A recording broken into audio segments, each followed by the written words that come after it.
Hello, good evening, friends. After many days, we are meeting in the YouTube.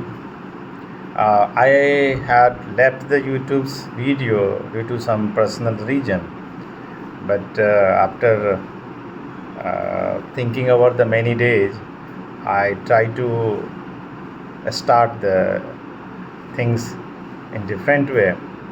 So let's we do the one of the chapter from class 12th history, the chapter number 4, and the chapter name is Thinker, Beliefs and Building. Especially this chapter deal with the cultural development in India in between 600 BCE to 600 CE. And in this chapter you will know about uh, religious sentiment in the India that times, and how did the new religious ferments came to the India, especially in the case of Buddhism and Jainism. This chapter start to deal with the glimpse of Sanchi Stupa that is in the Bhopal, Madhya Pradesh, and it talk about how did the stupa rectify the religious significance of the Buddhism. In this chapter, there is also the concept of the sacrifice and debate about the Hinduisms and what way the new challenges Hinduism were facing because the certain drawback were already existing. So people were discussing about the sacrificial tradition one hand, and on the other hand also there was the notion of debate and discussion among the fellow citizens. What are the exactly people should do according to their sentiment, and the religious notion and narratives are not correct according to the common understanding.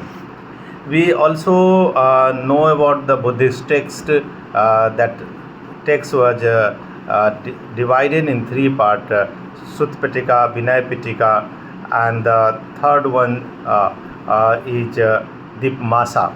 That means Dipmasa is Abhidhamma Pitaka, and Abhidhamma Pitaka deal with the philosophical matters. And in these chapters, there is also the concept of the certain message from the Lord Mahavir and Lord Buddha, and those have created the concept of enlightenment and quest in the India, and the people were trying to know about the new narratives.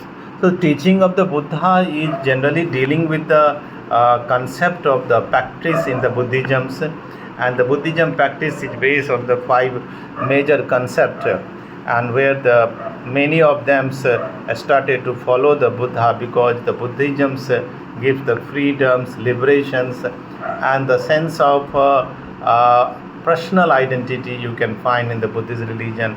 Those things is not available, especially in the other religion in that times. So the mass of the people started to follow it. But the larger portion of the chapter is dealing with the stupa.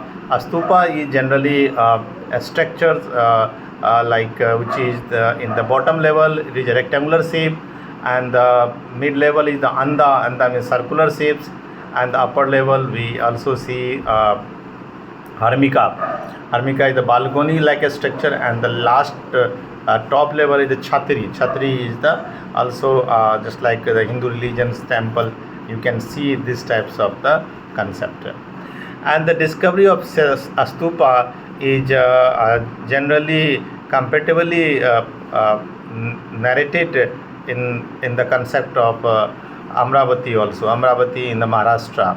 So Amravati stupa is not in existence because of the regular structures and exploitations of the area, and many of the Britishers and French took away their sculptures and their major portions.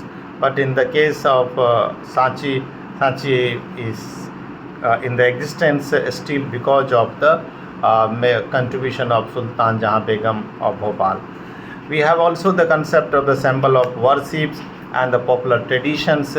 So symbol of worship and popular traditions in both Hindu religions and the Buddhist religions. You can say the significance of just like the example of the Gajalakshmi.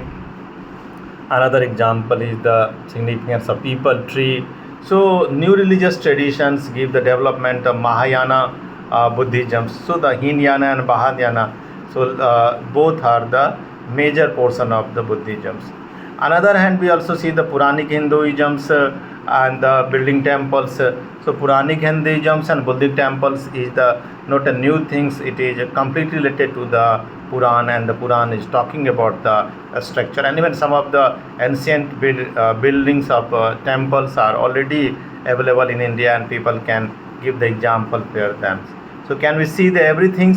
Yes, absolutely we can see the everything, because the whatever the things are available through the archaeological resources, yeah, even we can talk about the epigraphy are there.